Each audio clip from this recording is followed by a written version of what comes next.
चल, तो last class में हम लोग आरसी सर्किट पढ़ चुके थे। आरसी सर्किट में हमने सारे कंसेप्ट देख लिए थे कि किसी टी टाइम पे चार्ज कैसे निकालना है, इनिशियली जीरो पे कैसे निकालना है, स्टेडी स्टेट पे कैसे निकालना है, ठीक है। और भी कुछ कंसेप्ट देखे थे हमने लास्ट क्लास में। तो आज हम स्टार्ट करेंगे चैप्टर का लास्ट टॉपिक, और ये भी बहुत इंपॉर्टेंट है आरसी की तरह, डाइलेक्ट्रिक्स, ठीक है। नीट के पॉइंट ऑफ व्यू से बात की जाए तो डाइलेक्ट्रिक्स इस चैप्टर का सबसे इंपॉर्टेंट पार्ट है, ठीक है। मतलब क्वेश्चन जब भी वो पूछता है नीट में तो डाइलेक्ट्रिक का यूज करवाता ही है, तो आपको डाइलेक्ट्रिक की बेसिक नॉलेज होनी चाहिए, ठीक है। और उसके क्वेश्चंस कैसे आते हैं, कैसे करने हैं, वो पता होना चाहिए।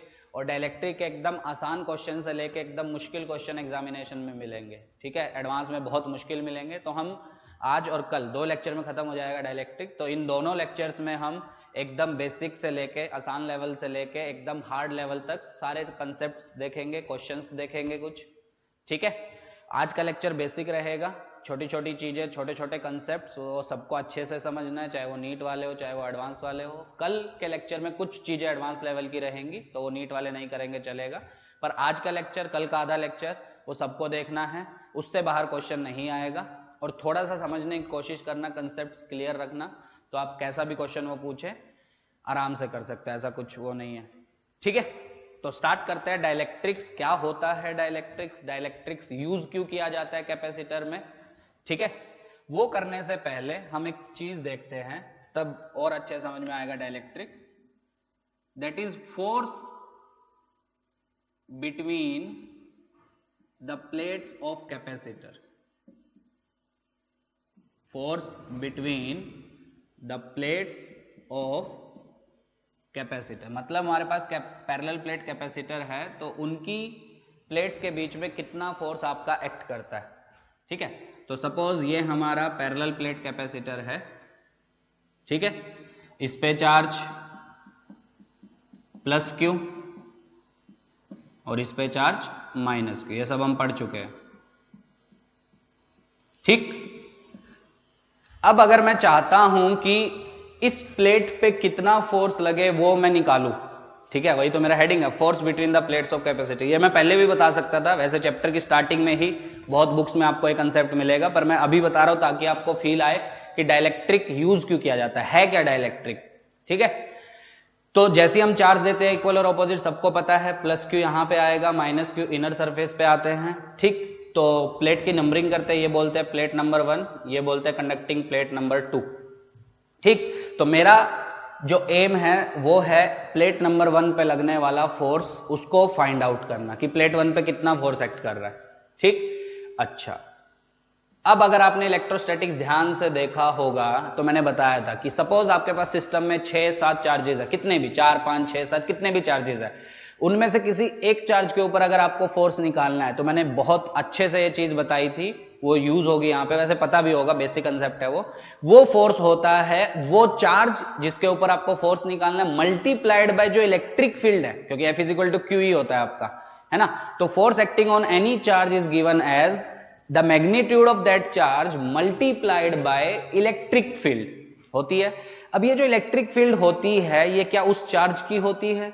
नहीं, उस चार्ज की भी कुछ ना कुछ इलेक्ट्रिक फील्ड होगी, पर ये जो E लिखते हैं उस पे फोर्स निकालते वक्त वो E होता है ड्यू टू रिमेनिंग चार्जेस। ये मैंने बहुत अच्छे से बताया था, समझ में आ रहा? क्यों? क्या कि जब भी आपको सिस्टम में बहुत सारे चार्जेस में से किसी एक चार्ज के ऊपर फोर्स निकालना है तो that force will be given by Q into E, where Q is magnitude of that charge, E is magnitude of electric field due to remaining charges except that charge, जिस charge के ऊपर force निकालना है। ये मैंने बताया था। क्या यहां पे भी वही फंडा? बिल्कुल, ठीक है। क्या हम प्लेट नंबर 1 के ऊपर लगने वाला फोर्स निकालना चाहते हैं, तो that force will be plate number 1 के ऊपर charge which is Q multiplied by electric field, F is equal to QE। अब ये जो इलेक्ट्रिक फील्ड है ये किसकी वजह से है? This electric field is due to क्या? प्लेट नंबर 1 प्लेट नंबर 2 दोनों की वजह से। किसकी वजह से? सिर्फ और सिर्फ प्लेट नंबर 2 की वजह से, प्लेट नंबर 1 की वजह से नहीं, क्योंकि आप 1 के ऊपर फोर्स निकालना चाहते हैं, ठीक है। तो उसमें फील्ड आएगी, इसकी जो फील्ड आएगी, so this is basically electric field, this is electric field due to plate 2, ठीक है। अब निकाल लोगे फोर्स कितना होगा। So this force acting on plate number 1 will be equal to Q multiplied by electric field due to plate 2। Plate 2 की वजह से इलेक्ट्रिक फील्ड, एक सिंगल की वजह से सिग्मा बाय 2 एप्सिलॉन नॉट। और ये किधर होगी फील्ड, इसकी वजह से यहां पे फील्ड ये, अरे होगी नेगेटिव है ना, नेगेटिव के लिए इनवर्ट। तो कितनी होगी ये बोलो, Q into sigma, sigma is surface charge density, total charge by area that will be Q by, क्योंकि उस पर भी चार्ज Q है और प्लेट का एरिया ये मान लो, divided by 2 epsilon naught. So this force acting will be Q square by 2a epsilon not.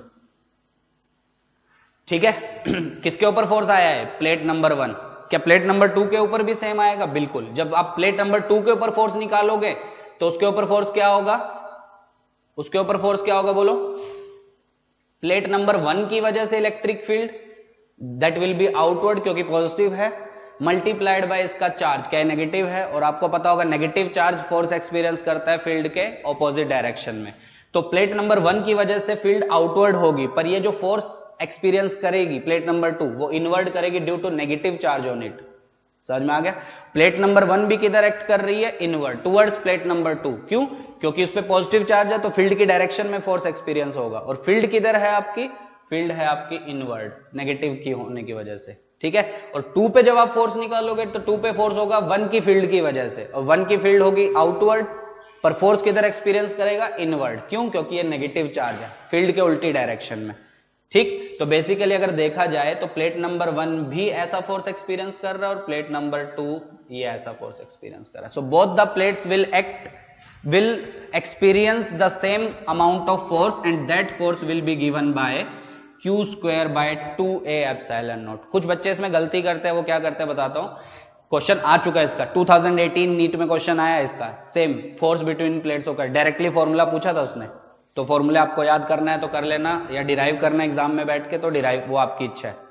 ठीक है, अब आधे बच्चे इसमें गलती क्या करते हैं कि प्लेट 1 पे फोर्स लिखते हैं वो Q इंटू E, और E उनको रटा होता है पैरेलल प्लेट के लिए सिग्मा बाय एप्सिलॉन नॉट।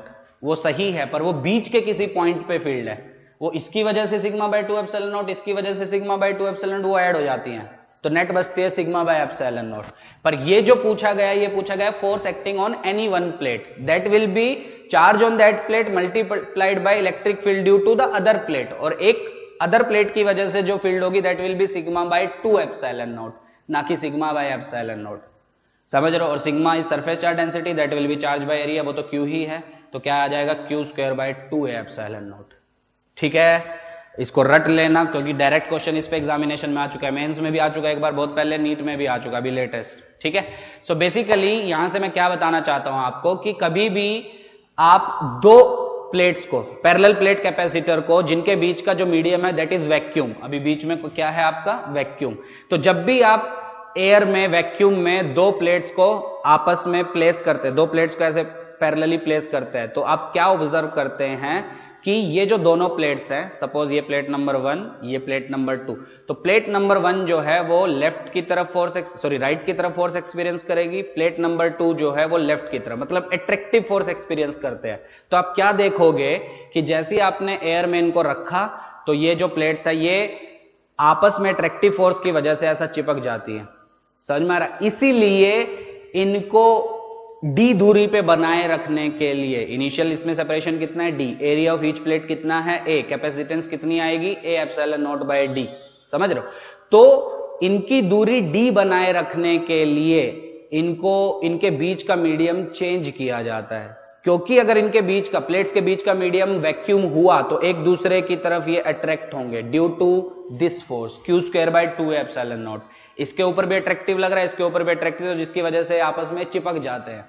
इसीलिए 99% केसेस में जो हम जनरली यूज करते हैं फैक्ट्रीज में, वो कैपेसिटर्स जो यूज किए जाते हैं डे टू डे लाइफ में, उसमें प्लेट्स के बीच का जो मीडियम होता है वो वैक्यूम नहीं होता है, क्योंकि अगर वो वैक्यूम हुआ तो वो जो प्लेट्स है वो आपस में एक दूसरे की तरफ अट्रैक्ट होंगी और एक दूसरे से चिपक जाएंगे, और हमारा कैपेसिटर खराब हो गया, कोई पर्पस ही नहीं हुआ उसका, तो एक दूसरे से चिपक गई, फिर क्या मतलब हुआ। इसीलिए to prevent this a material is placed in between the plates, इन प्लेट्स के बीच में एक मटेरियल को प्लेस किया जाता है, that material is called dielectric। समझ रहे हो। To prevent the mutual attraction between the plates a material is placed in between, ठीक है, that material is called dielectric. तो डाइलेक्ट्रिक के जो फायदे हैं वो धीरे धीरे करके मैं आपको बता रहा हूं। तो पहला जो बेनिफिट है डाइलेक्ट्रिक का, दैट बेनिफिट इज कि डाइलेक्ट्रिक को यूज करने से जो पैरेलल प्लेट कैपेसिटर है, जो ये जो प्लेट्स हैं ये एक दूसरे से चिपकती नहीं है। पर अगर आप डाइलेक्ट्रिक का यूज नहीं करेंगे और इन प्लेट्स को वैक्यूम में रख देंगे तो आप देखेंगे कि ये प्लेट्स एक दूसरे से चिपक जाएंगी due to this force Q²/2A∁0। इसीलिए इन दोनों को आपस में चिपकने से, अट्रैक्ट होने से रोकने के लिए इन प्लेट्स के बीच में एक मटेरियल प्लेस किया जाता है, that material is called dielectric. Dielectric और कुछ नहीं है, एक मटेरियल होता है, ठीक है, जिसका यूज किया जाता है to prevent the attraction between these two plates, ठीक है। जैसे एग्जांपल के लिए मैं बताता हूं, फैक्ट्रीज में या जैसे भी जनरल उसमें यूज कैसे किया जाता है, मतलब बनाए कैसे जाते हैं ये, ठीक है। तो क्या होता है, ये आपने एक मटेरियल लिया, ये आपने एक मटेरियल लिया, ठीक है। ये मटेरियल पे क्या किया जाता है, एक इस साइड कोटिंग की जाती है, ठीक है, इस साइड कोटिंग की जाती है, ठीक है। तो ये साइड कोटिंग किया आपने, ये साइड कोटिंग किया आपने, और बीच में क्या हो गया आपका मटेरियल। तो ये आपका किसकी तरह बिहेव करेगा, मेटल की कोटिंग की है, ठीक है। तो ये आपका इस साइड मेटल की कोटिंग की, इस साइड मेटल की कोटिंग की, और ये आपका मटेरियल। तो ये आपका किसकी तरह बिहेव करेगा, ये बिहेव करेगा कैपेसिटर जिसके बीच में आपने क्या प्लेस कर दिया, डाइलेक्ट्रिक। अब इस डाइलेक्ट्रिक ने क्या किया, इन प्लेट्स को आपस में चिपकने से रोका। तो बेसिकली कैपेसिटर के कुछ फायदे होते हैं, 3 फायदे होते हैं बेसिकली डाइलेक्ट्रिक यूज करने के। पहला जो फायदा है वो फायदा क्या है कि डाइलेक्ट्रिक यूज करने से जो प्लेट्स हैं पैरेलल प्लेट कैपेसिटर की, वो आपस में चिपकती नहीं हैं, ठीक है। दूसरा फायदा थोड़ी देर बाद हम पढ़ेंगे कि डाइलेक्ट्रिक जब आपने बीच में डाला, dielectric is basically a material, तो प्लेट्स के बीच में जब आपने डाइलेक्ट्रिक इंसर्ट किया तो उसके इंसर्शन के बाद जो पैरेलल प्लेट कैपेसिटर है उसकी कैपेसिटेंस बढ़ जाती है, इंक्रीज हो जाती है, ठीक है। एक्चुअल में जब बीच में वैक्यूम था आपका तब कितनी कैपेसिटेंस थी इसकी, A∁0/d, पढ़ चुके हैं हम ये सब। और जब आप डाइलेक्ट्रिक डालोगे बीच में तो इसकी कैपेसिटेंस इंक्रीज करती है। कितने से इंक्रीज करती है, क्यों इंक्रीज करती है, वो थोड़ी देर बाद देखेंगे। तो क्या हमारे पास दो फायदे हो गए डाइलेक्ट्रिक यूज करने के, क्योंकि हम चाहते हैं कैपेसिटेंस जितनी ज्यादा उतना ज्यादा चार्ज स्टोर करेगा, और जितना ज्यादा चार्ज स्टोर करेगा उतनी एनर्जी स्टोर करेगा, और हम अल्टीमेटली वही चाहते हैं कि हमारे पास एक ऐसा कैपेसिटर हो ज्यादा से ज्यादा एनर्जी स्टोर करे, समझ रहे हो। तो बेसिकली डाइलेक्ट्रिक यूज करके हमने दो फायदे तो सीख लिए कि पहला फायदा वो प्लेट्स को अट्रैक्ट होने से बचा रहा है, दूसरा फायदा वो सिस्टम की कैपेसिटेंस को इंक्रीज कर रहा है, ठीक है। अब डाइलेक्ट्रिक का बिहेवियर कैसा होता है वो थोड़ा स्टडी करते हैं ताकि आपको फील आए कि एक्चुअल में हुआ क्या, ठीक है। अगर आपको ध्यान से याद हो तो हमने कंडक्टर पढ़ा था लास्ट इलेक्ट्रोस्टैटिक्स चैप्टर में, ठीक है। उसमें हमने देखा था कि कंडक्टर की प्रॉपर्टीज क्या क्या होती हैं, ठीक है। उसी से हम डाइलेक्ट्रिक की प्रॉपर्टीज भी पढ़ेंगे, दोनों को पैरेलली। तो ध्यान से थोड़ा देखना और समझना। देखो ध्यान से, मैं पैरेलली दोनों बता रहा हूं आपको, कंडक्टर और डाइलेक्ट्रिक। डाइलेक्ट्रिक बेसिकली एक मटेरियल ही है आपका, ठीक। तो देखो सपोज ये हमारे पास एक कंडक्टर है, और सबको पता है कंडक्टर के अंदर बहुत सारे क्या होते हैं, फ्री इलेक्ट्रॉन्स होते हैं। हमने एक्सटर्नली एक फील्ड लगाई E0, या कुछ भी मान लो EEXT, जो भी आपका मन करे, चलो EEXT मान लेते हैं, एक्सटर्नल इलेक्ट्रिक फील्ड, ठीक। सबको पता है क्या होने वाला है, क्या होने वाला है, इसके जो अंदर है वो चार्जेस आपके कैसे आएंगे, इस सरफेस पे आएगा नेगेटिव, क्योंकि इलेक्ट्रॉन्स जो हैं वो फील्ड के ऑपोजिट डायरेक्शन में, ये सब पढ़ चुके हैं। इधर कितना आता है आपका, पॉजिटिव, ठीक। ये हो गया आपका minus sigma i, sigma induced, ये हो गया आपका प्लस सिग्मा i, ठीक है। समझ में आ गया यहां तक। अच्छा, अब अंदर अगर किसी भी पॉइंट पे आप फील्ड देखें तो अब ध्यान से सुनना, अंदर फील्ड कैसी होगी। एक तो होगी जो हमने एक्सटर्नली अप्लाई की है EEXT, सिखाया था ये सब। दूसरी होगी ये जो चार्जेस इंड्यूस हुए हैं इधर और इधर, इनकी वजह से। किधर होगी? पॉजिटिव की वजह से आउटवर्ड, नेगेटिव की वजह से इनवर्ड। तो ये हो जाएगी आपकी ये, है ना। कितनी होगी? एक सरफेस की वजह से सिग्मा बाय 2 एप्सिलॉन नॉट, दोनों ऐड होंगी तो कितनी हो जाएंगी? Sigma I by epsilon not. अब एक कंडक्टर की प्रॉपर्टी क्या होती है कि अगर हम अंदर नेट इलेक्ट्रिक फील्ड लिखें, ठीक है, वो कितनी होगी बोलो? EEXT minus sigma I by epsilon naught. और एक कंडक्टर की प्रॉपर्टी होती है कि ये जो चार्जेस इंड्यूस होते हैं ये इस तरीके से इंड्यूस होते हैं ताकि उनकी ये जो इलेक्ट्रिक फील्ड आ रही है sigma I by epsilon not, वो बैलेंस कर ले किसको? एक्सटर्नल इलेक्ट्रिक फील्ड को, ताकि दोनों का जो नेट बचे वो कितना बचे? 0। तो इसलिए आप अंदर जब भी इलेक्ट्रिक फील्ड देखेंगे किसी भी पॉइंट पे, वो इलेक्ट्रिक फील्ड आपको कितनी दिखेगी? 0। तो अगर आप फील्ड लाइंस बनाना चाहें तो फील्ड लाइंस कुछ ऐसी बनेगी। आती है ना सब? ये सब मैं डिटेल में बता चुका हूं इलेक्ट्रोस्टैटिक्स में। अंदर कोई फील्ड लाइंस नहीं होंगी क्योंकि अंदर इलेक्ट्रिक फील्ड होती ही नहीं है, ठीक है। सिखाया था ये सब, ऐसी होंगी, अंदर कोई इलेक्ट्रिक फील्ड नहीं। ये प्रॉपर्टी होती है कंडक्टर की। So whenever a conductor is placed in an external electric field, then the charges inside the conductors are arranged in such a fashion या such a way that the electric field due to them balances the external electric field, so that the net electric field inside the conductor, inside the material becomes 0। इस conducting material के अंदर जो net electric field होगी वो 0 होगी। वो क्यों हुई? क्योंकि इंड्यूस चार्जेस की वजह से जो field I sigma I by epsilon not, इसने बैलेंस कर लिया इस एक्सटर्नल इलेक्ट्रिक फील्ड को, ताकि नेट जो इलेक्ट्रिक फील्ड अंदर बचेगी वो कितनी बचेगी? आपकी 0। तो ये हम डिटेल में पढ़ चुके हैं, इस पे बहुत एक लेक्चर भी जा चुका है कि कंडक्टिंग मटेरियल के अंदर नेट इलेक्ट्रिक फील्ड हमेशा कितनी होती है? आपकी 0 होती है, ठीक है। चलो अब बात करते हैं डाइलेक्ट्रिक की। तो डाइलेक्ट्रिक भी मटेरियल होते हैं आपके। अब डाइलेक्ट्रिक जो मटेरियल होते हैं वो ना तो कंडक्टर होते हैं ना इंसुलेटर होते हैं आपके, ठीक है। मतलब उसमें ना तो सारे चार्जेस बाउंड होते हैं इंसुलेटर की तरह, ना ही सारे चार्जेस फ्री होते हैं कंडक्टर की तरह, ठीक है। तो फिर होता क्या है उसमें? सो देखो, तो जब भी आप एक डाइलेक्ट्रिक को, सपोज ये हमारे पास डाइलेक्ट्रिक मटेरियल है, अब ध्यान से फील लेना, आपको फील आएगा डाइलेक्ट्रिक का। इसको आपने एक एक्सटर्नल इलेक्ट्रिक फील्ड में प्लेस किया EEXT, ठीक है।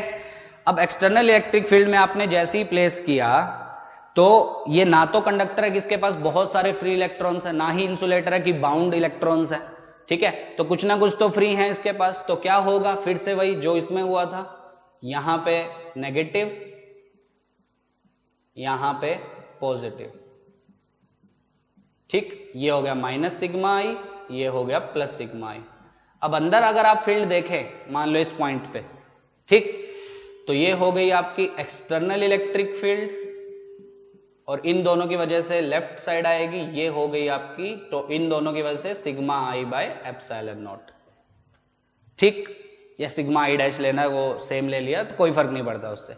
अब अगर आप नेट इलेक्ट्रिक फील्ड देखें वो आएगी आपकी external electric field minus sigma I by epsilon not. अब सवाल उठता है कि sigma I by epsilon not जो कंडक्टर के केस में फील्ड आई थी, क्या उतनी ही फील्ड यहां पे भी होगी?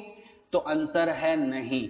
ऐसा क्यों? क्योंकि कंडक्टर के केस में बहुत सारे फ्री इलेक्ट्रॉन्स होते हैं, जिसकी वजह से जो आपकी इंड्यूस्ड इलेक्ट्रिक फील्ड आती है वो इतनी ज्यादा आ जाती है कि वो एक्सटर्नल फील्ड को बैलेंस कर पाती है, ठीक है। पर क्योंकि डाइलेक्ट्रिक एक ऐसा मटेरियल जिसमें इतने फ्री इलेक्ट्रॉन्स नहीं है जितने कंडक्टर में हैं, तो उतने चार्जेस इंड्यूस नहीं होते, उतनी electric field, induced electric field नहीं आती कि वो बैलेंस कर ले किसको? एक्सटर्नल इलेक्ट्रिक फील्ड को। इसीलिए whenever dielectric materials are placed in an external electric field, अंदर डाइलेक्ट्रिक मटेरियल के अंदर कुछ ना कुछ नेट फील्ड बची रहती है आपकी। नेट फील्ड 0 नहीं होती है लाइक कंडक्टर्स। कंडक्टर में अंदर नेट फील्ड क्या हो जाती है? 0, क्योंकि आपके इतने चार्जेस फ्री होते हैं कि उनकी वजह से जो इंड्यूस इलेक्ट्रिक फील्ड आती है वो बैलेंस कर पाती है एक्सटर्नल इलेक्ट्रिक फील्ड को, so that net electric field becomes 0।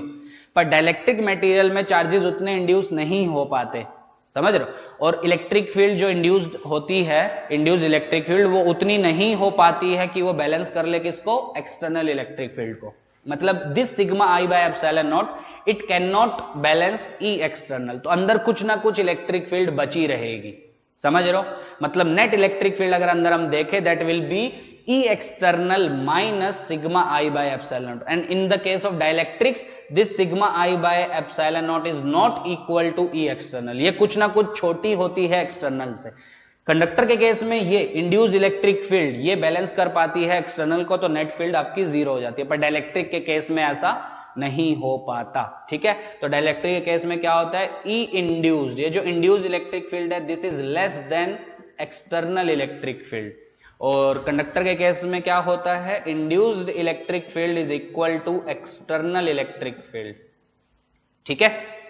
आया समझ में आता। अब देखा गया कि ये जो आता है नेट किस किस का, एक्सटर्नल का और इंड्यूस का, ये इक्वल होता है, याद रखना है सबको, बहुत काम आएगा, external electric field divided by के, ठीक है। ये याद ही करना पड़ेगा आपको कि एक्सटर्नल माइनस इंड्यूस, इसका जो नेट आता है वो हमेशा कितना आता है, external electric field divided by के, where K is called dielectric constant of the material. ये मटेरियल की प्रॉपर्टी है, अलग अलग मटेरियल का के अलग अलग होता है। लिक्विड का भी होता है, जैसे वाटर का 81 होता है, स्टार्टिंग में हमने पढ़ा था इलेक्ट्रोस्टैटिक्स में। एयर का 1 होता है, कंडक्टर्स के लिए इनफाइनाइट होता है। अब आपको फील आएगा, मैंने बताया भी था कि के इनफाइनाइट, आपको बाद में फील आएगा कि हाँ कंडक्टर के लिए के इनफाइनाइट क्यों होता है, वो आज फील आएगा आपको, ठीक है। पर हम मेनली किसकी बात करेंगे, सॉलिड्स की। लिक्विड का भी होता है, जैसे वाटर का आपने पढ़ा होगा, क्वेश्चन में यूज हुआ होगा, 81 होता है वाटर का, ठीक है। अब के का फील लो थोड़ा सा कि के होता क्या। पहली बात तो के किसकी प्रॉपर्टी है, आपकी मटेरियल की प्रॉपर्टी है। दूसरी चीज के बताता है कि आपको ध्यान से सुनना बहुत ध्यान से। सपोज आपने एक डाइलेक्ट्रिक मटेरियल लिया, ठीक है, तो के कैसे डिफाइन किया जाता है कि सपोज ये हमारे पास डाइलेक्ट्रिक मटेरियल है, इसको हमने एक एक्सटर्नल फील्ड में रख दिया, एक्सटर्नल फील्ड में प्लेस कर दिया, तो इस मटेरियल के को कैसे डिफाइन किया जाता है कि ये के हमको बताता है कि इस मटेरियल के अंदर जो नेट इलेक्ट्रिक फील्ड बचेगी वो एक्सटर्नल का कितना गुना कम होगी, मतलब कितना फैक्टर से डिक्रीज होगी एक्सटर्नल के, मतलब के की जितनी वैल्यू होगी इनसाइड द डाइलेक्ट्रिक, आपकी जो नेट फील्ड है वो एक्सटर्नल का उतने फैक्टर से डिक्रीज हो जाएगी। जैसे बेसिक एग्जांपल लेते हैं, सपोज मेरे पास एक्सटर्नल इलेक्ट्रिक फील्ड है 10 मैग्नीट्यूड, ठीक, हमने उसको लगाया, डाइलेक्ट्रिक प्लेस किया, उसमें हमने उस इलेक्ट्रिक फील्ड को लगाया 10 जिसका मैग्नीट्यूड था, ठीक है। और ये जो डाइलेक्ट्रिक मटेरियल हमने लिया, इसका के है सपोज, डाइलेक्ट्रिक कांस्टेंट है सपोज 5, ठीक है। तो हम क्या बोलेंगे, हिंदी में बता रहा हूं अच्छे से समझना, हम क्या बोलेंगे कि अगर इस मटेरियल का, इस डाइलेक्ट्रिक का के 5 है, अगर इस डाइलेक्ट्रिक का के 5 है, तो पक्का इस डाइलेक्ट्रिक के अंदर जो नेट इलेक्ट्रिक फील्ड बचेगी वो इस एक्सटर्नल का 1/5 इलेक्ट्रिक फील्ड बचेगी आपकी। और क्योंकि हमारी एक्सटर्नल फील्ड है 10 मैग्नीट्यूड, तो अंदर डाइलेक्ट्रिक के अंदर जो नेट इलेक्ट्रिक फील्ड बचेगी that will be 10/5, that is equal to 2। समझ रहे हो, ये है मतलब के का। तो के किसी भी डाइलेक्ट्रिक का आपको ये बताता है कि उस डाइलेक्ट्रिक के अंदर एक्सटर्नल फील्ड लगाने के बाद नेट फील्ड कितनी बचेगी। तो नेट फील्ड जो बचती है डाइलेक्ट्रिक मटेरियल के अंदर that is 1/k times of external electric field जो हमने लगाई है, ठीक है। And that net field will be the resultant of external electric field and the induced electric field due to induced charges induce होंगे वो सबको पता है। But in the case of dielectrics the induced electric field is not able to balance the external electric field, इसलिए net electric field अंदर zero नहीं हो पाती। कंडक्टर के केस में हो पाती है क्योंकि उसमें बहुत चार्जेस फ्री होते हैं, इंड्यूस्ड इलेक्ट्रिक फील्ड बहुत आती है आपकी और वो बैलेंस कर लेती है किसको, एक्सटर्नल इलेक्ट्रिक फील्ड को, so that net electric field becomes zero. पर डाइलेक्ट्रिक के केस में इतनी इंड्यूस्ड इलेक्ट्रिक फील्ड की ताकत इतनी नहीं होती है कि वो बैलेंस कर ले एक्सटर्नल को, तो कुछ ना कुछ फील्ड बचेगी ऑब्वियसली, क्योंकि net field is basically the resultant of external and induced, और क्योंकि इंड्यूस्ड बैलेंस नहीं कर पा रही है एक्सटर्नल को, एक्सटर्नल बड़ी है तो अंदर कुछ ना कुछ फील्ड बचेगी। अब वो कैसे डिफाइन की गई, that field which is remaining inside the material that is equal to 1/k times of the external electric field which was applied to the dielectric, ठीक है, and this k is called the dielectric constant of the material, it is purely the characteristics of the material, ठीक है। हर material का dielectric constant अलग अलग होता है डिपेंडिंग ऑन कि वो अपने अंदर कितनी इलेक्ट्रिक फील्ड बचाए रखता है, मतलब उसके अंदर कितनी इलेक्ट्रिक फील्ड फाइनली हो जाती है, ठीक है। तो सपोज आपके पास दो डाइलेक्ट्रिक्स हैं, एक का डाइलेक्ट्रिक कांस्टेंट K1, एक का K2, and you are given that K2 is greater than K1, second का डाइलेक्ट्रिक कांस्टेंट ज्यादा है, और आपने दोनों को सेम इलेक्ट्रिक फील्ड में प्लेस किया, तो आप श्योरली क्या बोलोगे कि डाइलेक्ट्रिक 2 के अंदर जो नेट इलेक्ट्रिक फील्ड होगी that will be less than की ग्रेटर देन, K2 बड़ा है ना आपका, हाँ, that will be less than the electric field जो बचेगी किसके अंदर, 1 के अंदर, ठीक है, क्योंकि 1 के अंदर नेट इलेक्ट्रिक फील्ड कितनी बचेगी, एक्सटर्नल डिवाइडेड बाय K1, 2 के अंदर इलेक्ट्रिक फील्ड कितनी बचेगी, external divided by K2, and because K2 is greater than K1 तो आपका क्या होगा, electric field, net electric field inside material 2 will be less than net electric field inside material 1। तो K का मतलब समझ में आ गया आपको। सो K इज बेसिकली, K आपको क्या बताता है कि मटेरियल के अंदर जो इलेक्ट्रिक फील्ड है वो कितने फैक्टर से डिक्रीज होने वाली है, वो K के फैक्टर से आपकी डिक्रीज होती है। K अगर 10 है तो नेट फील्ड अंदर जो बचेगी वो 10 के फैक्टर से डिक्रीज हो जाएगी as compare to external electric field. K अगर 20 है तो 20 के फैक्टर से डिक्रीज हो जाएगी। K अगर इनफाइनाइट है, समझना, K अगर आपका इनफाइनाइट है तो क्या वो इनफाइनाइट के फैक्टर से डिक्रीज हो जाएगी, है ना, मतलब नेट फील्ड कितनी बचेगी, E external divided by infinite, तो वो कितनी हो जाएगी, 0। अब आपको फील आया कंडक्टर के लिए अंदर इलेक्ट्रिक फील्ड 0 क्यों होती है, और कंडक्टर के लिए मतलब क्यों होती है वो तो हमको पहले से पता है कि कंडक्टर के लिए K इनफाइनाइट क्यों होता है, क्योंकि जब आप कंडक्टर के लिए नेट इलेक्ट्रिक फील्ड लिखोगे that will be this minus this, और ये हमेशा किसके इक्वल होती है, एक्सटर्नल बाय K, और because for conductor K is infinite so E external by infinite कितना हो जाएगा, 0, तो नेट इलेक्ट्रिक फील्ड 0। समझ में आ गया, इसलिए मैंने पहले लेक्चर में लिखवाया था कंडक्टर के लिए K इनफाइनाइट होता है, for metals K is infinite. अब समझ में आया आपको पक्का, पर हम यहाँ कंडक्टर नहीं पढ़ने जा रहे हैं, हम डाइलेक्ट्रिक पढ़ने जा रहे हैं जो ना ही कंडक्टर है ना ही इंसुलेटर, तो कुछ ना कुछ K होगा उसका, 1 से बड़ा, क्योंकि वैक्यूम का 1 होता है, तो 1 से बड़ा और इनफाइनाइट से छोटा। वो क्वेश्चन में देगा आपको 5, 6, 7 जितना भी K दे वो लेके आप सोल्व कर देंगे। तो K का मतलब क्या समझ में आ गया, ठीक। तो ये नोट करने के बाद डाइलेक्ट्रिक में ये समझ में आ गया, कंफ्यूजन तो नहीं हो रही है, सिग्मा आई है, ये भी सिग्मा आई, अलग अलग है दोनों, क्योंकि यहाँ उतने चार्जेस इंड्यूस नहीं होंगे, ये सिग्मा आई कम होगा एज कंपेयर टू ये, क्योंकि ये कंडक्टर है, बहुत सारे फ्री इलेक्ट्रॉन्स है इसके पास, ठीक है। तो ये जो इंड्यूस, इसको सिग्मा आई बाय एप्सिलॉन नहीं भी लिखना चाहो, इंड्यूस लिखना चाहो, वो आपकी मर्जी है।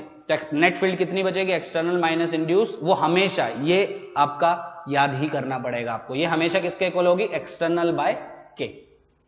समझ में आ गया, अरे बोलो, अब याद करो, दो पैरेलल प्लेट कैपेसिटर के लिए एक्सटर्नल फील्ड है कितनी, जब भी हम बात करेंगे दो पैरेलल प्लेट कैपेसिटर की, सपोज अभी आपको फील भी आएगा, सपोज ये मेरे पास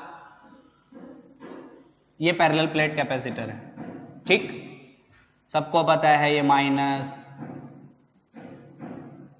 मतलब ये प्लस, ये माइनस, पता है ना, और ये होती है आपकी फील्ड, यही तो होगी, कितनी होती है बोलो, सिग्मा बाय एप्सिलॉन नॉट, या बोला जाए Q by A epsilon nought. पढ़ चुके क्या अंदर आपका वैक्यूम है तो अंदर नेट फील्ड कितनी बचेगी, एक्सटर्नल डिवाइडेड बाय K, और वैक्यूम के लिए K आपका कितना होता है, 1। एयर और वैक्यूम, अंदर तो एयर या वैक्यूम है ना, तो वैक्यूम के लिए K आपका 1 होता है, तो नेट फील्ड कितनी, एक्सटर्नल के इक्वल, तो वही तो है हमारी सिग्मा बाय एप्सिलॉन नॉट। मतलब एक्सटर्नल फील्ड जब आप पैरेलल प्लेट कैपेसिटर के लिए बात करेंगे तो एक पैरेलल प्लेट कैपेसिटर के लिए your external field is sigma by epsilon not, उसका भी यूज होगा अभी ऑब्वियसली, और कोई फील्ड थोड़ी ना है, वही तो फील्ड एक्सटर्नल हमारी sigma by epsilon nought which is equal to Q by A epsilon not, ठीक है।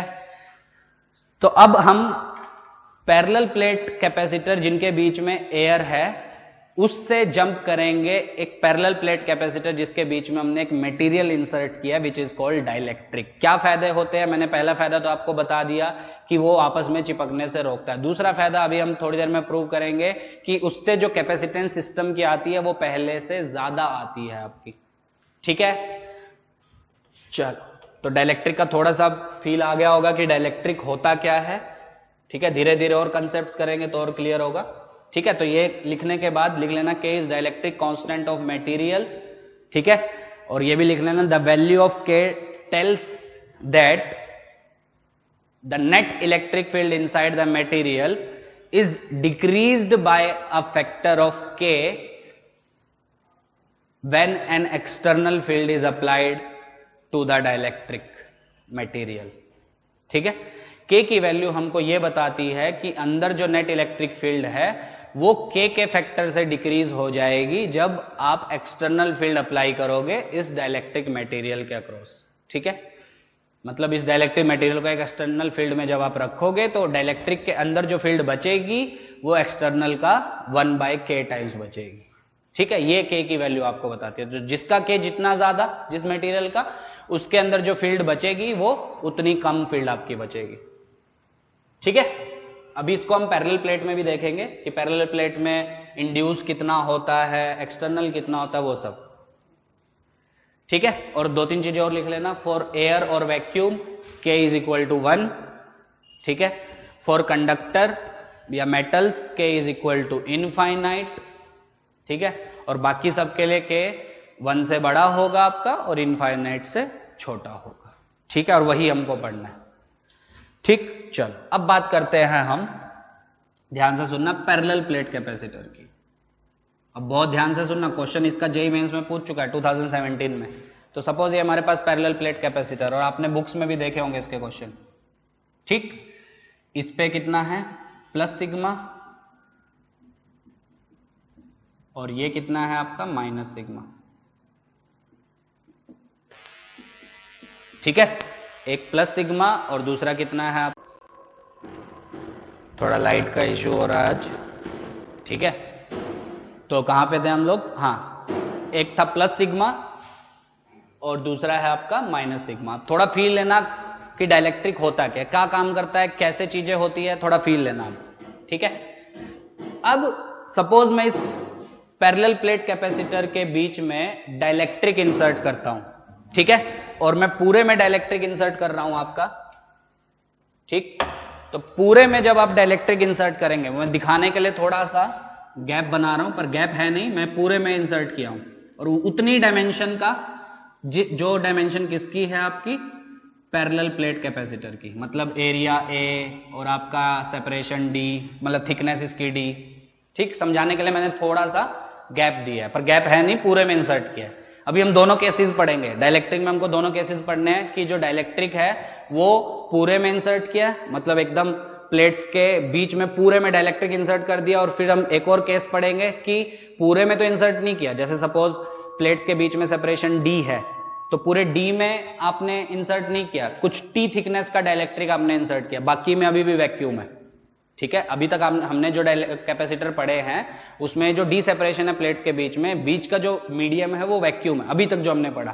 पर आज और कल जो हम पढ़ेंगे उसमें जो बीच का मीडियम है उसमें आपने डाइलेक्ट्रिक भरा है, ठीक है। तो मतलब आपकी जो नेट इलेक्ट्रिक फील्ड है वो चेंज हो जाएगी, कितने से वो सब हम अभी देख चुके बेसिक, अभी थोड़ी देर में और देखेंगे डिटेल में, ठीक है। और ऐसा भी हम करेंगे कि पूरे में हमने डाइलेक्ट्रिक नहीं डाला, बस कुछ पार्ट में डाइलेक्ट्रिक डाला, बाकी पार्ट में अभी भी एयर है आपकी, ठीक है। वो सब क्वेश्चन पूछता है, और बहुत इजी क्वेश्चन पूछता है, नीट में तो स्पेशली और मेंस में, एडवांस में थोड़े अच्छे लेवल के भी पूछता है। तो देखो, तो जैसे ही हमने डाइलेक्ट्रिक इंसर्ट किया, सबको पता है कि एक्सटर्नल फील्ड है यहाँ पे, ठीक है। कितनी एक्सटर्नल फील्ड है, रिलेट करना जो मैंने अभी तक आपको पढ़ाया उससे, जो आज के लेक्चर में, कितनी एक्सटर्नल फील्ड है बोलो, सिग्मा बाय एप्सिलॉन नॉट, इसकी वजह से सिग्मा बाय 2, इसकी वजह से सिग्मा बाय 2, ये इंड्यूस नहीं है minus sigma, plus sigma minus sigma, ये प्लेट्स के चार्जेस की बात हो रही है, तो इसकी वजह से आउटवर्ड, इसकी वजह से इनवर्ड, दोनों ऐड हो जाएंगी, तो सिग्मा बाय एप्सिलॉन नॉट, या लिखना चाहो सिग्मा क्यू बाय ए, ठीक। पढ़ चुके हैं सब, अच्छा। तो मतलब ये डाइलेक्ट्रिक किस में प्लेस्ड है, ये एक ऐसी एक्सटर्नल फील्ड में प्लेस है जिसकी वैल्यू है Q by A epsilon naught. तो सबको पता है डाइलेक्ट्रिक में अब चार्जेस क्या होंगे आपके, इंड्यूस होंगे, ये नेगेटिव, इधर क्यों आएगा नेगेटिव, क्योंकि फील्ड के ऑपोजिट डायरेक्शन में फोर्स एक्सपीरियंस करते हैं, और ये आपका पॉजिटिव। दो चार्जेस लिख रहा हूं मैं, ध्यान देना, डरना नहीं। तो ये हो जाएगा आपका माइनस सिग्मा आई, ये हो जाएगा आपका प्लस सिग्मा आई। ये सिग्मा और ये सिग्मा अलग अलग है, समझ रहे हो। ये सिग्मा आपको क्या बता रहा है, सरफेस चार्ज डेंसिटी इस प्लेट की, जो ओरिजिनल कैपेसिटर प्लेट थी, ये माइनस सिग्मा बता रहा है इस सरफेस की सरफेस चार्ज डेंसिटी, ठीक है। ये सिग्मा आई क्या बता रहा है, ये जो डाइलेक्ट्रिक का सरफेस है, डाइलेक्ट्रिक का, ये कैपेसिटर का नहीं, डाइलेक्ट्रिक का ये जो सरफेस है इसकी सरफेस चार्ज डेंसिटी, ठीक है, दैट विल बी Q यहां पे जो इंड्यूस हुआ divided by A epsilon naught. और ये क्या बता रहा है, डाइलेक्ट्रिक का ये जो सरफेस है इसकी सरफेस चार्ज डेंसिटी, दोनों अलग अलग है, सिग्मा और सिग्मा आई अलग अलग है, समझ पा रहे हो। अच्छा, अब देखते हैं अंदर इलेक्ट्रिक फील्ड कितनी होगी डाइलेक्ट्रिक के अंदर। तो एक तो होगी एक्सटर्नल, है ना, कितनी, obviously sigma by epsilon not, ठीक। एक होगी इन इंड्यूस की वजह से, किधर, प्लस की वजह से आउटवर्ड, नेगेटिव की वजह से इनवर्ड, पढ़ ही चुके हम, तो दोनों ऐड हो जाएंगे, कितनी, sigma I by epsilon not. इसकी वजह से सिग्मा आई बाय 2, इसकी वजह से सिग्मा आई बाय 2, तो नेट कितनी, sigma I by epsilon not, सही है। तो बोलो अंदर इलेक्ट्रिक फील्ड नेट कितनी होगी, that will be sigma by epsilon not external minus induced which is sigma I by epsilon not, ठीक है यहां तक। और क्या ये दोनों एक दूसरे को बैलेंस करेंगे, नहीं, क्योंकि ये एक कंडक्टर नहीं है, तो अंदर कुछ ना कुछ फील्ड आपकी बचेगी ही बचेगी। और मैंने अभी अभी आपको पढ़ाया कि ये जो अंदर नेट फील्ड बचती है ये कितनी बचती है, एक्सटर्नल डिवाइडेड बाय के, मतलब अगर इसका डाइलेक्ट्रिक कांस्टेंट क्वेश्चन में गिवन है के, तो अंदर ये जो नेट फील्ड बचेगी इन दोनों का रिजल्टेंट, वो कितनी बचेगी, एक्सटर्नल बाय के, और एक्सटर्नल कितनी थी मेरी, sigma by epsilon not into के, तो इन दोनों का रिजल्टेंट आपका ये आएगा। तो जेई मेंस ने क्वेश्चन क्या पूछा था, ये सिग्मा आई बताओ कितना होगा सिग्मा के टर्म में, कि जैसे आपने डाइलेक्ट्रिक प्लेस किया तो जो चार्जेस इंड्यूस होंगे तो सरफेस चार्ज डेंसिटी बताओ कितनी होगी, वो पूछा था जेई मेंस ने। तो कितनी होगी देखो, रीअरेंज कर दो, तो sigma by epsilon naught minus sigma by K epsilon naught, that is equal to sigma I by epsilon naught. इसको इधर ले गए, इसको इधर लेके आ गए। क्या किया, समझ में आ गया। हमने देखा मटेरियल के अंदर नेट इलेक्ट्रिक फील्ड कितनी रहेगी, तो मटेरियल के अंदर फील्ड कितनी होगी आपकी, external minus induced, simple. External कितनी है वो तो हम बचपन से पढ़ते आ रहे हैं, पिछले 10 लेक्चर से, sigma by epsilon naught. Induce कितनी है, इन दोनों की वजह से, let say that is sigma I by epsilon not, ठीक है। तो नेट कितनी बचेगी, sigma by epsilon naught minus sigma I by epsilon not, ठीक है। और हमको पता है कि अंदर जो फील्ड बचती है वो कितनी होती है, एक्सटर्नल डिवाइडेड बाय के, अभी अभी देखा। और एक्सटर्नल कितनी है, सिग्मा बाय एप्सिलॉन नॉट, तो sigma by epsilon not into के, इसको इधर ले आए, इसको इधर ले आए, तो ये समझ में आ गया आपको। तो इन दोनों से क्या कॉमन ले लो, सिग्मा बाय एप्सिलॉन नॉट, तो कितना आएगा 1 minus 1 by K, that is equal to sigma I by epsilon naught. JEE Mains ने नहीं पूछा था, जेई मेंस ने बोला था इंड्यूस्ड चार्जेस बताओ, उसने ये नहीं पूछा था सरफेस चार्ज डेंसिटी बताओ, इंड्यूस्ड चार्जेस। सिंपल, सिग्मा को चार्जेस की फॉर्म में डाल दो, सिग्मा क्या होगा, Q divided by area into 1 minus 1 by K. Sigma ही क्या होगा, induce charges by area, area same ही होगा क्योंकि उतनी डायमेंशन का आपने डाला है। ए से ए गायब, एप्सिलॉन नॉट से एप्सिलॉन नॉट गायब, so induce charges are given by Q into 1 minus 1 by K. ये बुक उठा के देखना, HCVRO बहुत जगह यूज होगा ये, ठीक है। और जेईई मेंस डायरेक्टली पूछ चुका है, 2019 में ही शायद पूछा जेईई मेंस ने कि इंड्यूस चार्जेस बताओ कितने होते हैं जब डाइलेक्ट्रिक आप प्लेस करते हैं। सो कितने होंगे, Q इंटू 1 माइनस 1 बाय के। अब आपको याद करना है या आप वहां डिराइव कर सकते हैं, वो आपके ऊपर है, डिराइव कर सकते हो ना। एक्सटर्नल पता है sigma by epsilon naught, induce पता है, नेट पता है कितनी होने वाली, एक्सटर्नल डिवाइडेड बाय के का वही तो मतलब होता है आपका, ठीक है। ये सारी वैल्यूज डाल दो, अपने आप आंसर आ जाएगा, कर लोगे।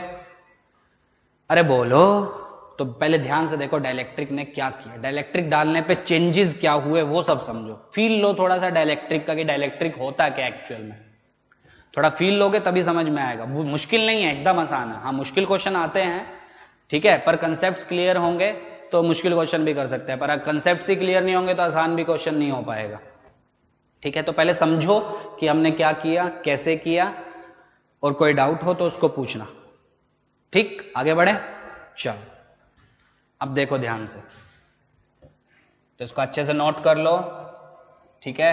वेरी इंपॉर्टेंट कंसेप्ट और बहुत इंपॉर्टेंट रिजल्ट।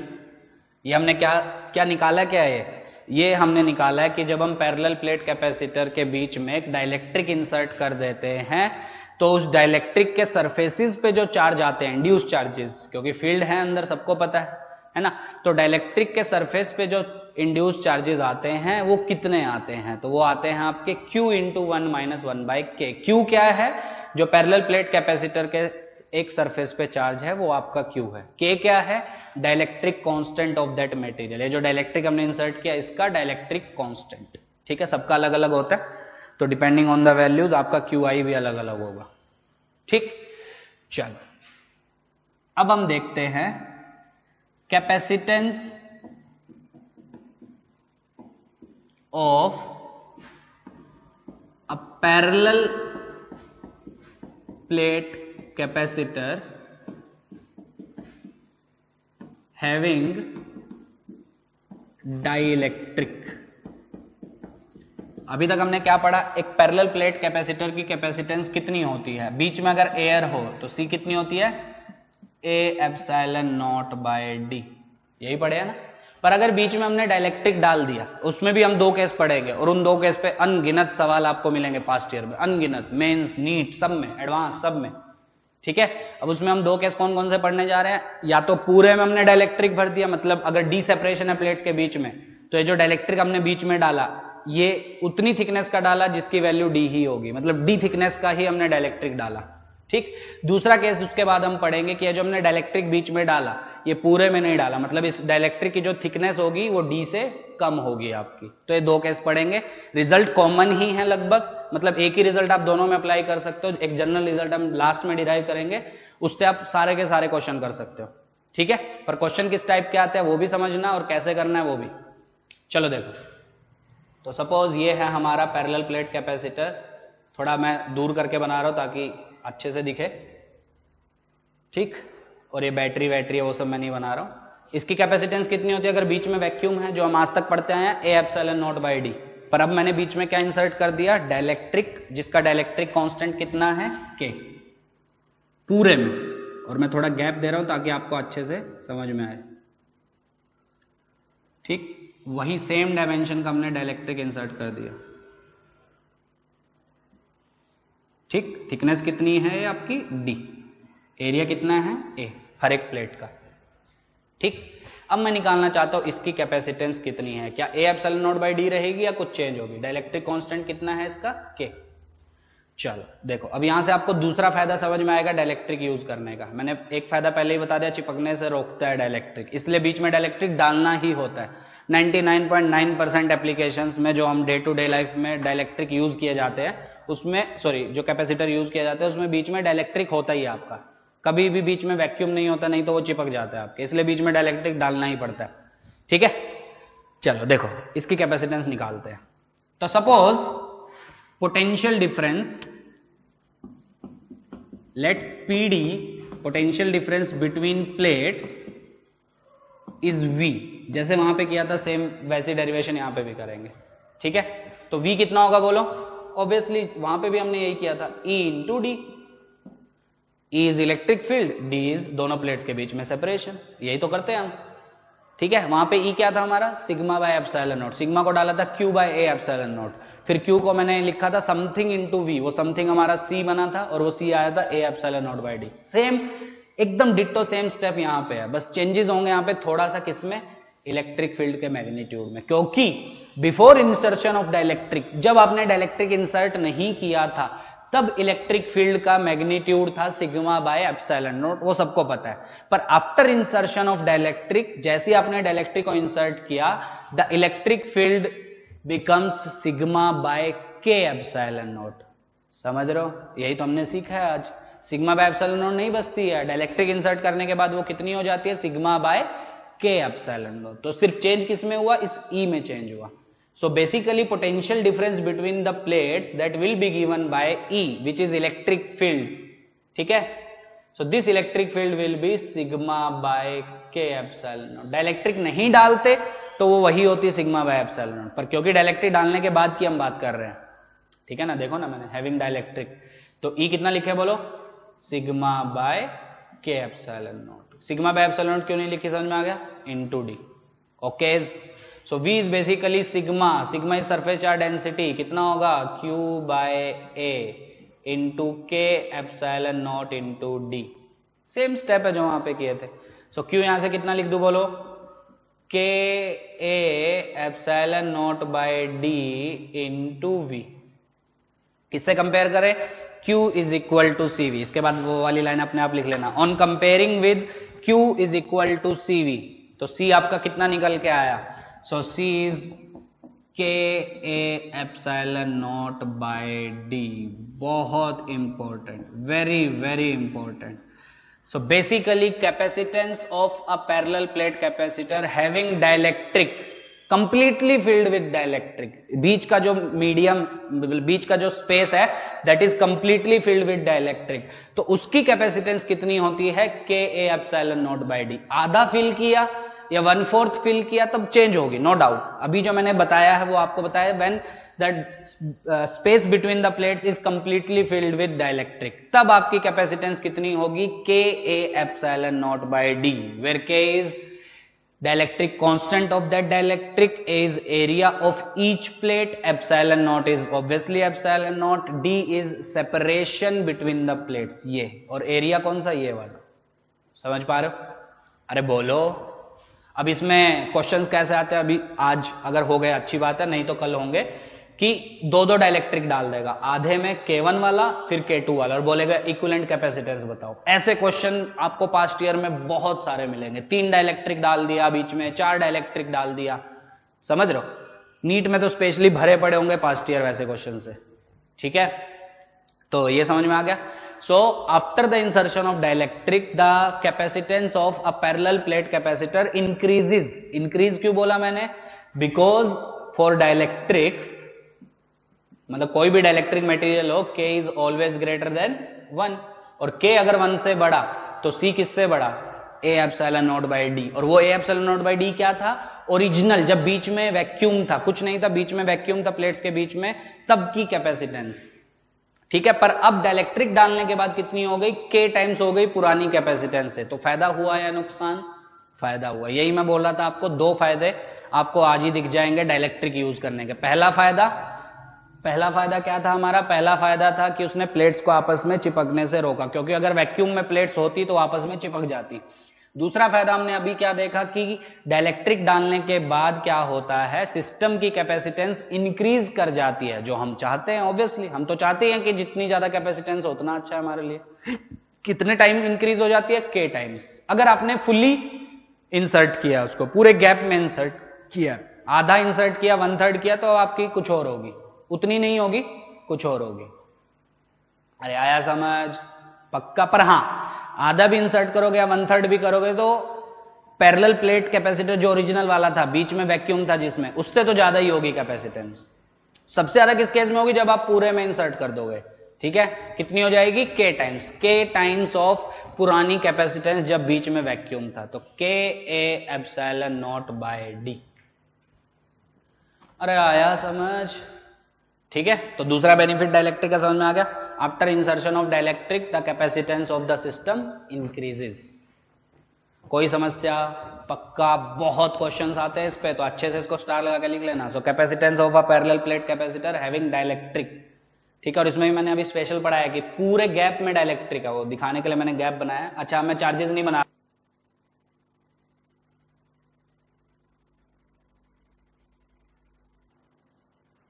हाँ, तो मैं चार्जेस नहीं बना रहा हूं कि इस सरफेस पे प्लस सिग्मा, ठीक है? डाइलेक्ट्रिक के सरफेस पे प्लस सिग्मा माइनस सिग्मा आई, इस पे प्लस सिग्मा आई, और प्लेट के सरफेस पे माइनस सिग्मा, वो सब, ठीक है? वो क्योंकि मैं अभी पिछले सेक्शन में ही आपको बता चुका, ठीक है? तो सीख गए यहां से कैपेसिटेंस कितनी होती है। तो if the gap between the plates is fully filled with dielectric then the capacitance is given by K A epsilon not by D। अच्छा, इससे आप वो एयर वाला रिजल्ट भी निकाल सकते हैं। कैसे? सिंपल। एयर वाला रिजल्ट कैसे निकालोगे? अगर बीच में डाइलेक्ट्रिक नहीं है, सिर्फ वैक्यूम है प्लेट्स के बीच में, तो K कितना हो जाएगा आपका? 1। एयर और वैक्यूम के लिए 1, तो 1 डालो तो C कितना? A epsilon not by D। Simple, ठीक है? चल, अब हम इसी में दूसरा केस पढ़ते कि पूरे में डाइलेक्ट्रिक ना डाल के कुछ गैप में ही डाइलेक्ट्रिक आपका डाला गया, जैसे ये वाला। ये हमारी पैरेलल प्लेट कैपेसिटर, प्लेट्स के बीच में सेपरेशन D, हर एक का एरिया A। अगर बीच में कुछ ना होता तो कैपेसिटेंस कितनी होती? A epsilon not by D। पढ़ चुके हैं। अब मैंने बीच में डाइलेक्ट्रिक डाला, पर पूरे में नहीं डाला, मैंने सिर्फ इतने में डाला। ठीक, डाइलेक्ट्रिक की थिकनेस कितनी, T। इस पे भी बहुत क्वेश्चन आपको मिलेंगे। सो T is basically thickness of dielectric. ठीक है, और ये बैटरी लगी होगी, ये पॉजिटिव या नेगेटिव वो सबको पता है। ठीक है, अब मैं निकालना चाहता हूं इसकी कैपेसिटेंस। ठीक, अभी तक मैंने जो पढ़ा था लास्ट सेक्शन में, उसमें पूरे में डाइलेक्ट्रिक इंसर्ट किया था, तब आई थी K A epsilon not by D. अब देखते हैं इसमें कितनी आती है। ठीक, चलो अब ध्यान से सुनना, बहुत ध्यान से। तो सबसे पहली चीज तो मुझे ये बताओ, इस रीजन में मतलब, चलो मैं इसका ये लेंथ ले लेता हूं x। तो बहुत मुश्किल है ये बताना कि इसकी लेंथ होगी, मतलब ये लेंथ होगी d minus T minus x. बिल्कुल, ये t, ये मैंने मान ली x, आप y मानना चाहो y, तो ये कितनी होगी d minus T minus x, क्योंकि तीनों का सम d होना चाहिए। चेक कर लो, सही है।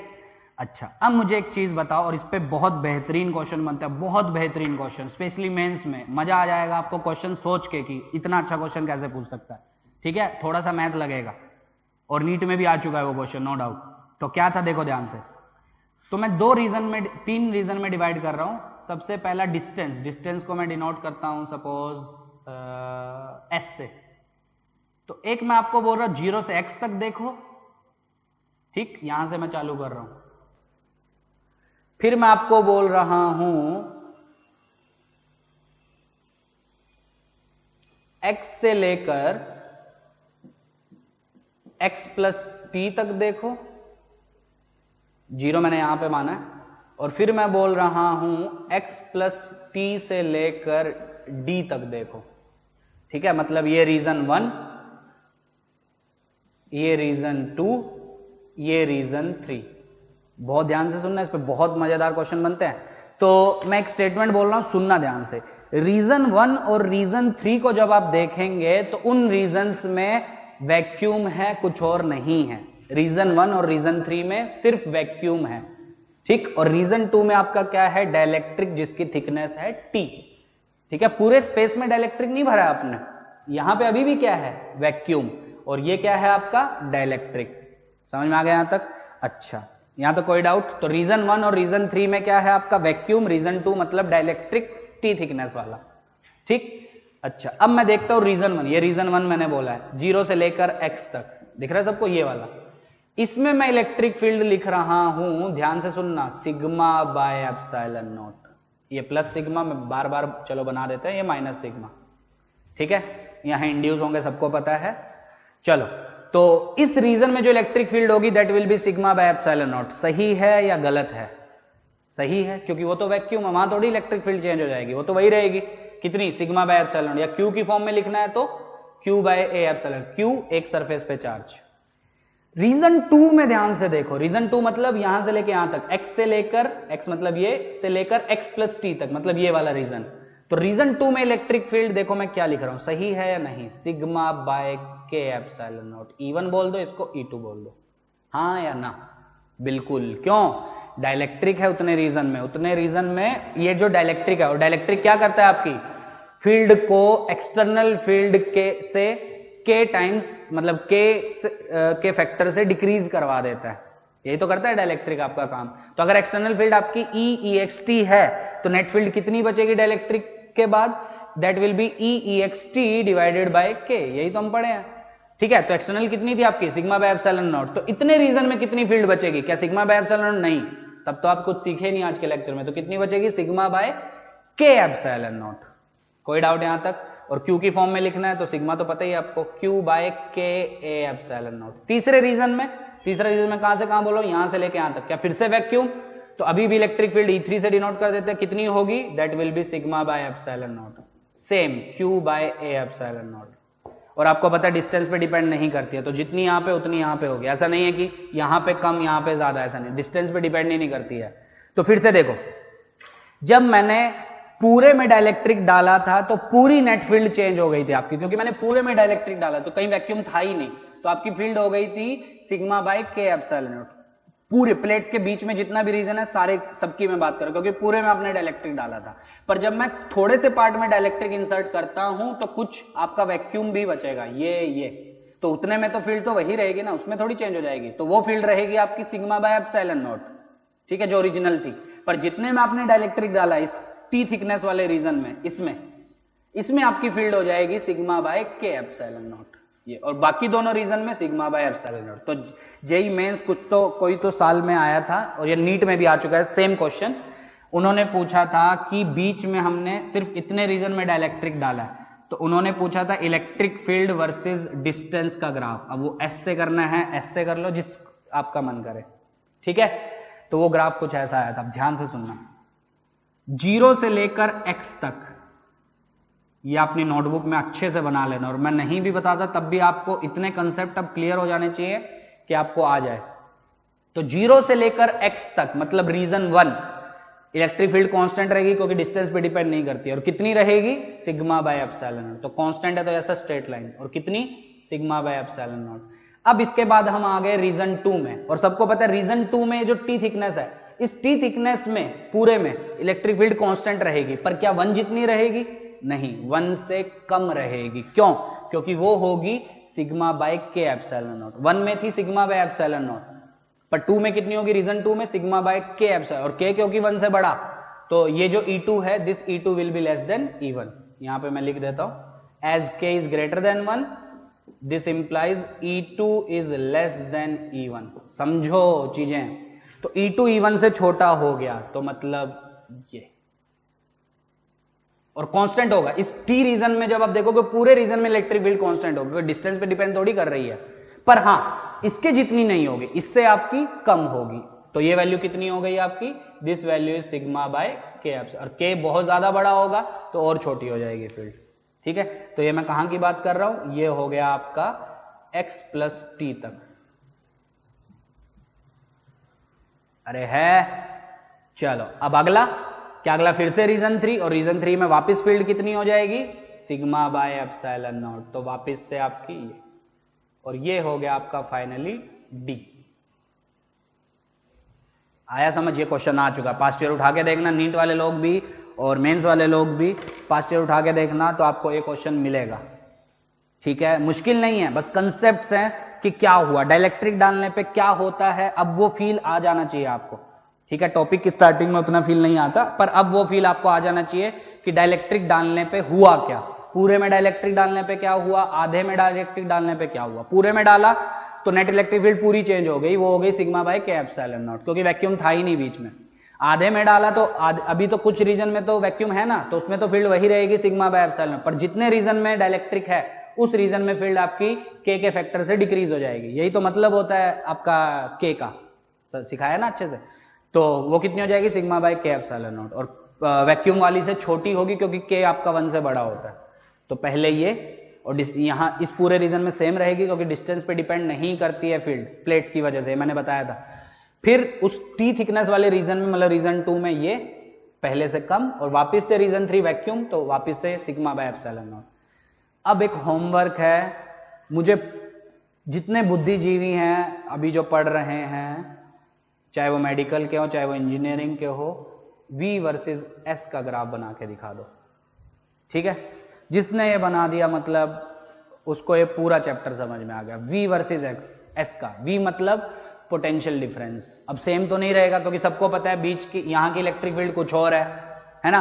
तो यहां और यहां जब आप पोटेंशियल डिफरेंस की बात करेंगे, चलो मैं हिंट देता हूं लोगों को, ये 1 बोल दो, ये 2 बोल दो, दिख रहा है। तो जब आप 1 और 2 के बीच में पोटेंशियल डिफरेंस की बात करेंगे, that potential difference will be E1 into D, समझ रहे हो। और जब आप 2 और 3 के बीच में बात करेंगे, 2 और 3, that potential difference will be E2 into D। पिछले में मैंने आधे बोलेंगे सर पिछले में आपने E into D डायरेक्ट लिखा क्योंकि पूरे में डाइलेक्ट्रिक था, तो E आपको पहले से ही पता था कि पूरे में E sigma by K epsilon not रहेगी, पर इसमें लगातार चेंज हो रही है, इस रीजन में कुछ और, इसमें कुछ और, फिर वापस कुछ और, समझ रहे हो। इसलिए पोटेंशियल डिफरेंसेस यहां अलग निकालना पड़ेगा, यहां अलग, यहां अलग, दोनों प्लेट्स के बीच में डायरेक्टली आप नहीं निकाल सकते इस केस में। पिछले में निकाल दिया था हमने, क्योंकि पिछले में पूरे में डाइलेक्ट्रिक हमने भरा था, सीखो। और ये 3 बोल दो, ये 4 बोल दो, तो 3 4 के बीच में कितना, E3 इंटू डी। अब मेरा होमवर्क है, कल तो मैंने बोला था कि कुछ लोग भेजना, किसी ने भेजा नहीं, 1-2 नहीं भेजा था, ये वाला सबको भेजना है, potential difference versus S. S मतलब ये जो डिस्टेंस है, कहां से मेजर कर रहा हूं मैं, लेफ्ट प्लेट पे 0 लेके मेजर कर रहा हूं, तो यहां पे x बनेगा, ये बनेगा x प्लस टी, और ये आपका पूरा हो जाएगा d। तो इतने रीजन में मुझे v वर्सेस s ग्राफ बना के दिखाना, जिसको भी समझ में आया है आज का। E वर्सेस s मैंने बनवा दिया, अपनी नोटबुक में स्टार लगा के बना लेना, electric field versus distance graph, ठीक है, इसके लिए समझ रहे हो, पक्का? अरे बोलो। अच्छा, पिछले के लिए जो मैंने पिछले में पूरे में डाइलेक्ट्रिक भर दिया था, उसमें बताना E वर्सेस D का ग्राफ, उसमें तो कुछ सोचना ही नहीं है, पूरे रीजन में कांस्टेंट, पर हाँ वैल्यू कितनी, this value will be sigma by K epsilon not. समझ में आ गया? अरे बोलो। और अगर बीच में एयर है, जो हम आज तक 10 लेक्चर तक पढ़ते हैं, तब भी यही, क्योंकि डिस्टेंस पे डिपेंड नहीं करता, पर तब ये वैल्यू कितनी, सिग्मा बाय एप्सिलॉन नॉट, ठीक है। So this is basically the graph of electric field with distance for a parallel plate capacitor with air in between, और this is the graph of electric field versus distance for a parallel plate capacitor completely filled with dielectric, ठीक है। And this is the graph of electric field versus distance of a parallel plate capacitor which is partially filled with dielectric, partially. समझो, ये मैंने बनवाए नहीं है, बनाना चाहो notebook बना लेना, पर खुद से आने चाहिए, बच्चों वाली चीजें हैं, ठीक है। पर V वर्सेस S का ग्राफ इसके लिए मुझे कोई बना के दिखाना कि कितना आ रहा है, ठीक है।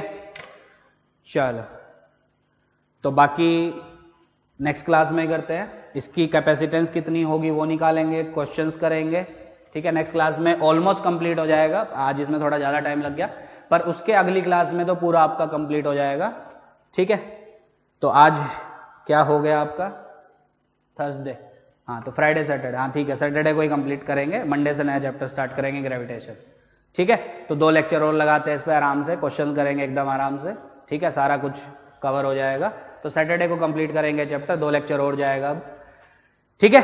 तो आज जो पढ़ाया डाइलेक्ट्रिक का मतलब क्या होता है, क्या सिग्निफिकेंस होता है, पूरे में भरोगे तो कैपेसिटेंस कितनी होती है, पार्शियली भरोगे तो कैपेसिटेंस कितनी होती है, वो मैंने अभी नहीं निकाली है, कोई ट्राई कर सकता है अगर तो मुझे करके बता दे। हिंट मैं देता हूं, जैसे हमने आज तक किया है, क्या करते हैं हम, दोनों प्लेट्स के बीच में पोटेंशियल डिफरेंस निकालते हैं, ठीक है, वहां से हमारा Q is equal to something into V आता है, वो समथिंग हमारा C बनता है, इसमें भी वही होगा।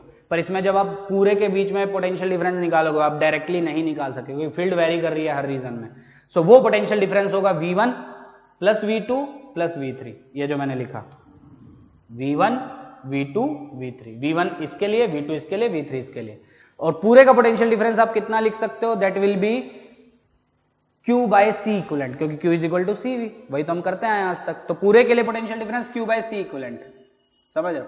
इसके लिए क्या लिखोगे, इसके लिए क्या, इसके लिए क्या, वो आपके ऊपर है। अगर आप निकाल पाओ तो इसके लिए मुझे C निकाल के दिखाना, ये तो करना ही है सबको। V वर्सेस डिस्टेंस का ग्राफ सब मुझे बना के दिखाएंगे, कैसा ग्राफ बनेगा, सब के सब आज का लेक्चर देखने के बाद, ठीक है। और इसकी कोई कैपेसिटेंस अगर निकाल सकता है, वो भी बहुत अच्छी बात होगी अगर वो किसी ने निकाल दिया। आंसर मैं बताता हूं, इस सिस्टम की कैपेसिटेंस आएगी A epsilon naught upon D minus T plus T by K सिर्फ T के नीचे, ठीक है। ये कल हम डिराइव भी करेंगे। इसके लिए जब पूरे में डाइलेक्ट्रिक नहीं है, सिर्फ T थिकनेस है डाइलेक्ट्रिक की, ठीक है, तब कैपेसिटेंस आती है A epsilon naught upon D minus T plus T by K। क्या हम इससे जो हमने पिछला पढ़ा था पूरे में डाइलेक्ट्रिक, वो भी निकाल सकते हैं? हाँ, कैसे, इसी से फील लो। जब आप पूरे में डाइलेक्ट्रिक भरोगे तो उसकी थिकनेस किसके इक्वल हो जाएगी, ऑब्वियसली D के इक्वल, क्योंकि पूरे में भर दिया आपने। तो T को D के इक्वल डालो, D माइनस D कैंसिल, तो ये क्या बचेगा, D बाय K ऊपर, तो K A epsilon not by D। तो जो पढ़ा, जो समझा, एकदम सही है। पर हाँ, ये अगर कोई डिराइव कर पाए तो बहुत अच्छी बात है, ये तो करना ही है सबको। V वर्सेस S ग्राफ बना के दिखाना, ठीक है। और ये कैपेसिटेंस इस सिस्टम की कोई डिराइव कर दे तो अच्छी बात है, हो जाए तो मुझे भेजना, ठीक है। कैसे करनी है मैंने हिंट दे दिया। दोनों प्लेट्स के बीच में पोटेंशियल डिफरेंस कितना लिखोगे, that will be Q by C equivalent, और उस पोटेंशियल डिफरेंस को लिखो V1 इन दोनों के लिए potential difference plus V2 plus V3। अब V1 को कैसे लिखना है, E इंटू डी, सिखा दिया मैंने। V2 को E2 इंटू डी, V3 को E3 इंटू डी, आ जाएगा आंसर, आराम से आएगा, कोई दिक्कत नहीं है, कर लोगे। C इक्विवेलेंट आपका रेसिप्रोकल करोगे तो अपने आप ये दिखेगा, आपको करना ट्राई, नहीं होगा कोई बात नहीं, कल करेंगे। और कल लगभग ऑलमोस्ट कंप्लीट हो जाएगा, पर परसों तक स्ट्रेच करेंगे इसको ताकि क्वेश्चंस अच्छे से कर सके, क्योंकि ये और आरसी सर्किट बहुत इंपॉर्टेंट है नीट के लिए, तो ये सबसे ज्यादा इंपॉर्टेंट पार्ट है वो, क्योंकि आरसी सर्किट उनके में आता नहीं है। तो इसको अच्छे से समझो। फील लो डाइलेक्ट्रिक का, नहीं डाइलेक्ट्रिक कुछ समझ में आया आज के लेक्चर में तो मुझसे पूछो, समझ में आ रहा है पूछो, और बिना पूछे अगला लेक्चर मत देखना, क्योंकि अगला फिर समझ में नहीं आएगा। तो आज का अच्छे समझो, नहीं समझ में आया तो कुछ भी पूछो जो नहीं समझ में आया।